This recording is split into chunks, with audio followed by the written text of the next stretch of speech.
Saint Martin এমন এক অদ্ভুত দ্বীপ, সেখানে এমনও রিসোর্ট আছে যেখানে এক রাত থাকতে হলে আপনাকে গুনতে হবে ৪৫,০০০ টাকা। মাত্র এক রাত। জি, আপনি ঠিকই শুনেছেন, মাত্র এক রাত থাকার জন্য আপনাকে গুনতে হবে ৪৫,০০০ টাকা। একটি নিম্ন মধ্যবিত্ত পরিবারের পুরো এক মাসের খরচের টাকা চলে যাবে একটি মাত্র রাত এই রিসোর্টে থাকতে হলে। থামুন, আগেই আটকে উঠবে না।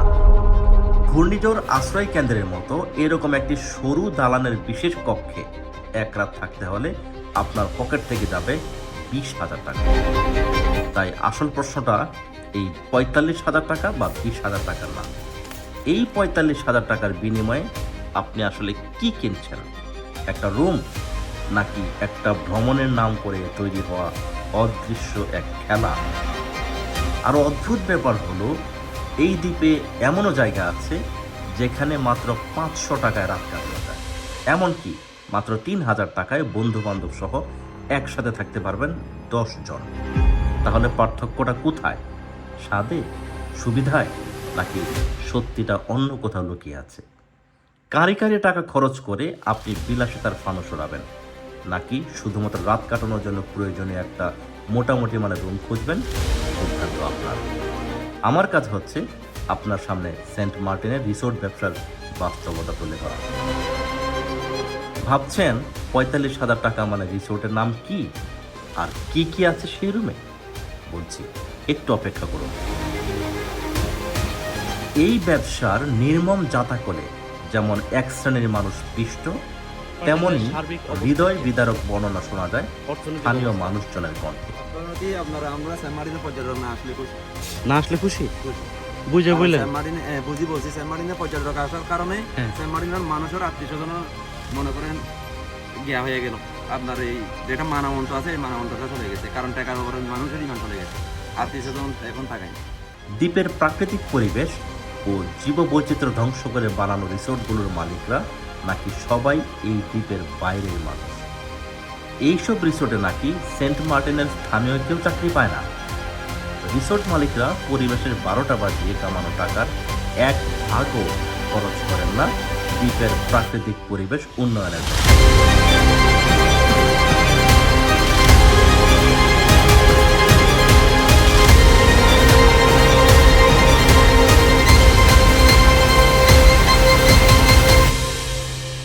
উপরমহলকে ম্যানেজ করে চলেন বিধায় তাদেরকে কেউ কিছু বলার সাহস পায় না। এ নিয়ে স্থানীয় মানুষজনের ভেতরে আছে বিস্তর অভিযোগ। আমি একটু আপনার মতামত নিতে চাই। সেন্ট মার্টিনে পর্যটক আসলে আপনাদের স্থানীয় মানুষদের সুবিধা নাকি না আসলে সুবিধা? না আসলেও সুবিধা, আসলেও সুবিধা। ওই যে ব্যবসা যারা আছে হ্যাঁ, ওদের একটু রিসোর্ট সুবিধা বেশি রিসোর্ট হবে। ব্যবসায়ী। যাদের ব্যবসা নাই তাদের কিছু কিছু সুবিধা হবে। আচ্ছা, তাহলে যাদের ব্যবসা যারা আছে ওরা তো সবাই তো বাইরের লোক। ও আচ্ছা, সেন্ট মার্টিনে যেগুলো ব্যবসা করতেছে ভাই, হ্যাঁ হ্যাঁ, সব বাইরে। আমাদের সেন্ট মার্টিনে যেগুলো ব্যবসা করতেছে সব কিছু বাইরের লোক। হুম। আমাদের সেন্ট মার্টিনের মানুষ কোনো ধরনের ব্যবসা করতেছে না। আচ্ছা এখন ভাই, এখন হচ্ছে যে আপনার রেস্টুরে যেগুলো লোকজন লাগে এগুলাই তারা বাইরে থেকে নিয়ে আসে। কেন ঠিক আছে? কেন এখানে আমাদের স্থানীয় লোক একজন কর্মচারী তারা নেয় না। নেয় না কারণ মানে আমাদের সেন্ট মার্টিনে অনেক শিক্ষিত লোক আছে, না, কিন্তু তারারিও নেয় না। না নেওয়ার কারণ কারণ কি? আমরা- না নেওয়ার কারণ কি? কারণ হচ্ছে যে তারা টাকা তারা কামায়, তারা নিয়ে যায়। ও এখানে আচ্ছা স্থানীয় মানুষ নিলে তো এখানে মানুষ টাকা পয়সা কামাতে পারবে। তা আমরা বঞ্চিত। পর্যটক চাবে কেন? আমরা এতটুকু মনে করছি এখন আগে যা বুঝি নাই, কিন্তু এখন যা বুঝতেছি সেন্ট মার্টিনের মানুষ আগে মানুষের কাছে একজনের প্রতি একজন মহাব্বত থাকতো, কিন্তু পর্যটক আসার পরে মহাব্বতটা চলে গেছে। কেন চলে গেছে? কারণ টাকা পয়সার দিকে যাইয়া বাবুরে ছেলে চিনে না, ছেলের বাপে চিনে না, এরকম হয়ে গেছে। আচ্ছা। কারণ আমরা একবারই পর্যটক সেন্ট মার্টিনে না থাকলে আমরা অনেক খুশি। মানে হওয়া উচিত ছিল যে আপনারা যারা সেন্ট মার্টিনের অধিবাসী পর্যটক আসলে আপনাদের সুবিধা হওয়ার কথা, কিন্তু অবস্থাটা এখন এমন হয়ে গেছে সুবিধা তো হয়ই না, আরো বরং অসুবিধা হয়। এই জন্য এটা মনের কথা না, মনের কষ্টের কথা যে আপনার পর্যটক আসাতে চাইতে না আসা ভালো। যে কারণ কি, কালকে আমার একজন বলতেছে ভাই এই যে দামি দামি রিসোর্ট। না, আপনি চিন্তা করেন, আপনি সেন্ট মার্টিনে যেহেতু আসছেন, আপনি নিজে নিজে দেখেন এখানে স্থানীয় মানুষ কোথায় যে নাই। ব্যবসা করতেছে নাই। দেখেন। দোকানদার তারা টোকানদার কোনো রিসোর্টের ব্যবসা স্থানীয় মানুষ জড়িত না, আপনারা বাইরের মানুষ জড়িত, তারা বাইরে থেকে লুকায় না, কারণ সবকিছু সামলাচ্ছে, তারা কামায় চলে যাচ্ছে। ভাই তাহলে একটা পাল্টা প্রশ্ন করি। তারা শুধু এখানে যেগুলো ময়লা করতেছে, ময়লাগুলো আমাদের সেন্ট মার্টিনের উপরে দিয়ে আচ্ছা, আসে। তাইলে এই যুক্তিটাও আবার যারা মালিক তারাও আবার এই যুক্তি দেখাবে, বলবে যে স্থানীয় মানুষ যারা, তারা যদি নিজেরা কিছু করতে না পারে, আমরা যা করতেছি, অসুবিধাটা কোথায়? রিসোর্ট তারা করুক, তাদেরকে তো কেউ না করে নাই, তখন কি বলবেন? এখন তাহলে তো মনে করেন একটা রেসু করতে আপনার অনেক টাকা লাগে, হ্যাঁ, এই টাকা তো স্থানীয় মানুষের কাছে নেই। নাই, হ্যাঁ, তো তারা কিভাবে করতে পারে? কারণ তারা তো করতে পারবে না। তো সেই জন্য তো তারা মানে কি তারা না করতে পারে। তারা আমার কত হলে একটা জমিন, আমার জমিনটা আপনারা আমি লিজ দিয়েছিলাম, মানামতা হাতিলে চাইলে তো একটা লোক রাখার দরকার ছিল। আচ্ছা এগুলা তো কোনোদিন মানে মানামতা হাতিটা ওখানে বাইরের মানুষের রাখে আচ্ছা। না।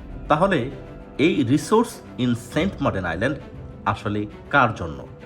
টুরিস্ট, বিজনেসম্যান, নাকি অন্য কারো জন্য?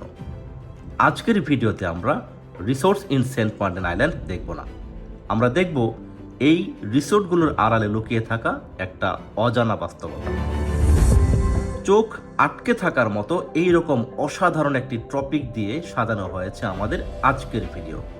শেষ পর্যন্ত না দেখলে আপনি হয়তো বুঝতেই পারবেন না আসলে কি হচ্ছে এই দিকে।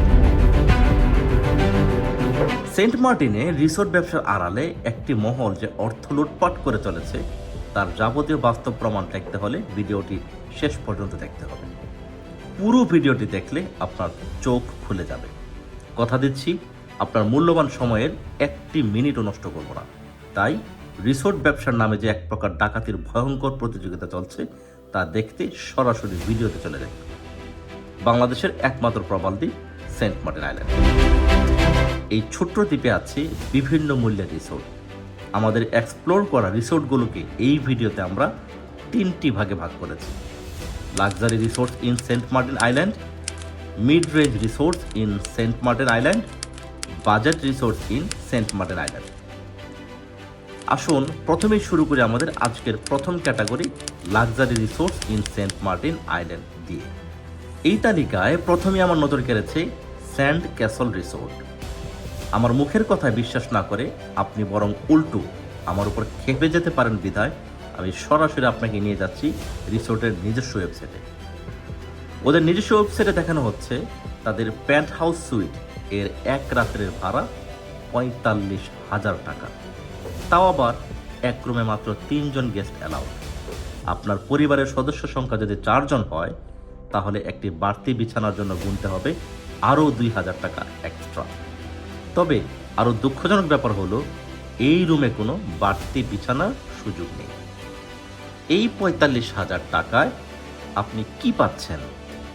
একটি king size bed, complimentary breakfast, wifi, coffee, একটা বাথটাব।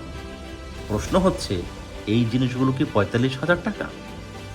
এই রিসোর্টের অন্যান্য রুমের ভাড়া যথাক্রমে প্যানোরামা সুইট 35,000 টাকা, সুপেরিয়র সুইট 30,000 টাকা, হানিমুন ক্যাসল সুইট 25,000 টাকা, প্রিমিয়াম সুইট 23,500 টাকা ও লাক্সারি ক্যাসল সুইট 15,000 টাকা।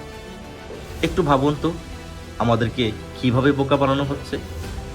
কারি অর্থের বিনিময়ে মূলত একটা লাক্সারি ইলিউশন নামক ট্র্যাপে পড়ছি আমি, আপনি, আমরা। এই ক্যাটাগরিতে আমার বাছাই করা দ্বিতীয় রিসোর্টের নাম লুইপাস রিসোর্ট। রিসোর্টের নিজস্ব ফেসবুক পেজের তথ্য অনুযায়ী এখানে এক রাত থাকতে হলে আপনাকে গুনে গুনে 15,000 টাকা দিয়ে আসতে হবে।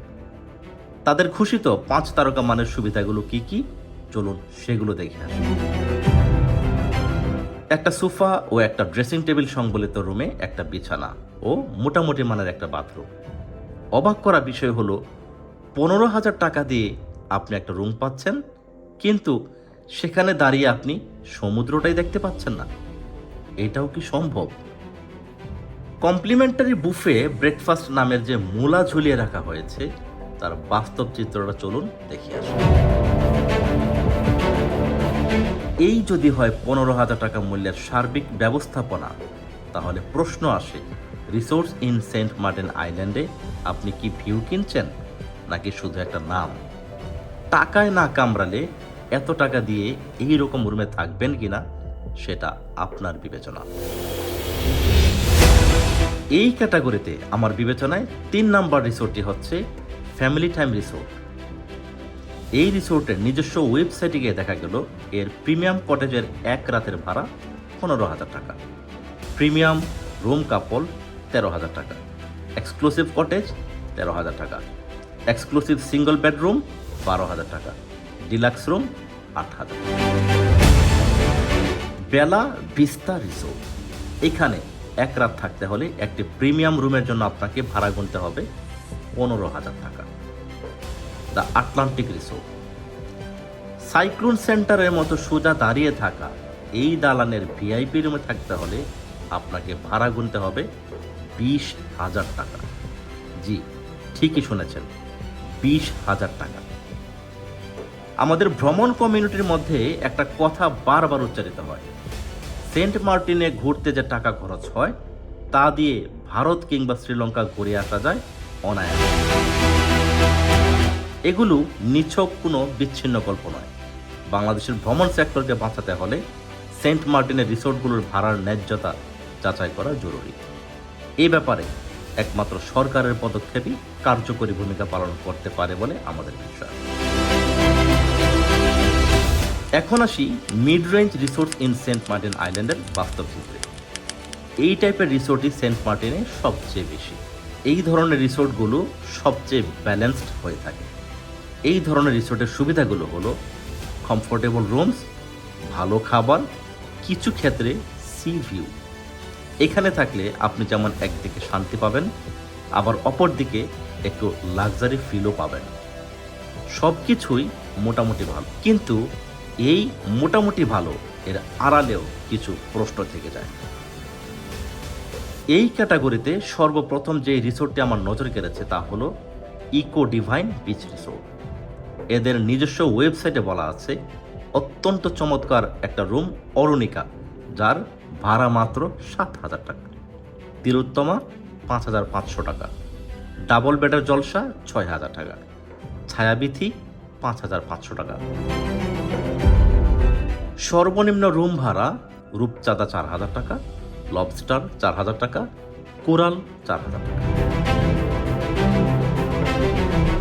অরুণিকা ইকো রিসোর্ট, 8,000 টাকা দিয়ে আপনি হানিমুন করার জন্য যে মানের রুম পাবেন তা আপনার স্মৃতিতে অম্লান হয়ে থাকবে। ড্রিমার্স প্যারাডাইস বিচ রিসোর্ট, এটি রিসোর্ট নামধারী হলেও এর বাহ্যিক অবয়বটা মূলত হোটেলের মতো। এই হোটেলের কাপল বেড সংবলিত রুম, প্রেসিডেন্সিয়াল সুইট 10,000 টাকা। জ্যোৎস্নালয় রিসোর্ট, এই রিসোর্টের কটেজগুলোর নাম খুবই কাব্যিক। সন্ধ্যাতারা 8,000 টাকা, অনুরাধা 7,000 টাকা, শুকতারা কটেজ 7,000 টাকা, চিত্রা কটেজ 6,500 টাকা, বৈশাখী কটেজ 6,500 টাকা, ধ্রুবতারা কটেজ 6,500 টাকা। নোঙ্গর ইকো বিচ রিসোর্ট, এখানকার চমৎকার রুমগুলোতে প্রতি রাতের ভাড়া পড়বে যথাক্রমে হানিমুন ভিলা 10,000 টাকা, ফ্যামিলি ভিলা 9,000 টাকা। সব শেষে যারা অল্প টাকায় সৌন্দর্যের সাথে সাথে কিছুটা বিলাসিতার স্বাদ পেতে চান তাদের জন্য থাকছে budget resorts in Saint Martin Island. যারা কম খরচে থাকতে চান তাদের জন্য সেন্ট মার্টিনে বাজেট ফ্রেন্ডলি অনেক রিসোর্ট আছে। এই ক্যাটাগরিতে আমাদের প্রথম রিসোর্টটি হচ্ছে শায়েরি ইকো রিসোর্ট। চোখ ধাঁধানো এই রিসোর্টে পরিবার নিয়ে এক রাত থাকার জন্য খরচ পড়বে মাত্র 1,500 থেকে 3,500 টাকার মধ্যে। ফ্রেন্ডস রিসোর্ট, এই রিসোর্টের সবচেয়ে দামি রুমের ভাড়া হচ্ছে মাত্র 3,000 টাকা, আর সাধারণ মানের রুমের ভাড়া 1,500 থেকে 2,000 টাকা।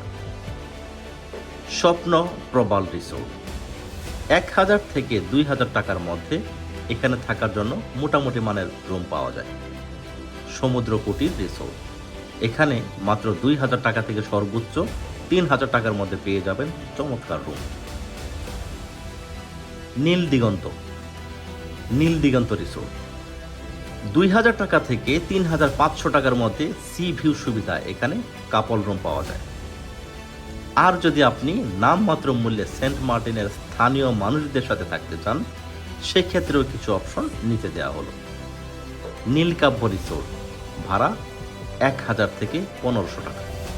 এখানে তাঁবুর ব্যবস্থা রয়েছে, যেখানে 10 জন থাকতে পারবেন মাত্র 3,000 টাকায়। সমুদ্র বিলাস। বিশ্বাস না হলেও এটাই সত্যি যে কথা সাহিত্যিক হুমায়ুন আহমেদের নিজ হাতে করা সমুদ্র তীরে অবস্থিত এই রিসোর্টে এক রাতের জন্য আপনি অতিথি হতে পারবেন মাত্র 500 টাকা থেকে 1,000 টাকার বিনিময়ে। এখন আসুন budget resorts in Saint Martin আইল্যান্ডের সাথে অন্য ক্যাটাগরির সবচেয়ে বড় বিপরীত চিত্রটা দেখে আসি। 500 টাকা, 1,000 টাকা, 3,000 টাকায় 10 জন থাকা। এখানে লাক্সারি নেই, কিন্তু আছে একটা বাস্তবতা, একটা সহজ জীবন, একটা লোকাল এক্সপেরিয়েন্স। সেন্ট মার্টিনে সবচেয়ে popular beach front related resorts in Saint Martin Island, কারণ সকালে ঘুম থেকে উঠেই সামনে সমুদ্র, রাতে ঢেউয়ের শব্দে ঘুমানো, সানসেট ভিউ একদম সামনে, সব কিছু পারফেক্ট মনে হয়। কিন্তু এই সৌন্দর্যের পেছনে কতটা মূল্য দিতে হচ্ছে এই দ্বীপকে? আমি যখন পার্সোনালি কয়েকটা resorts in Saint Martin Island explore করেছি, তখন বুঝেছি location is not everything, reality is everything. এই দ্বীপে কিছু মানুষ আছে যারা এক রাতের জন্য 45,000 টাকা খরচ করে, আর কিছু মানুষ আছে যাদের পুরো মাসের আয় মাত্র 10 থেকে 15,000 টাকা। এই পার্থক্যটাই এই গল্পের আসল রহস্য।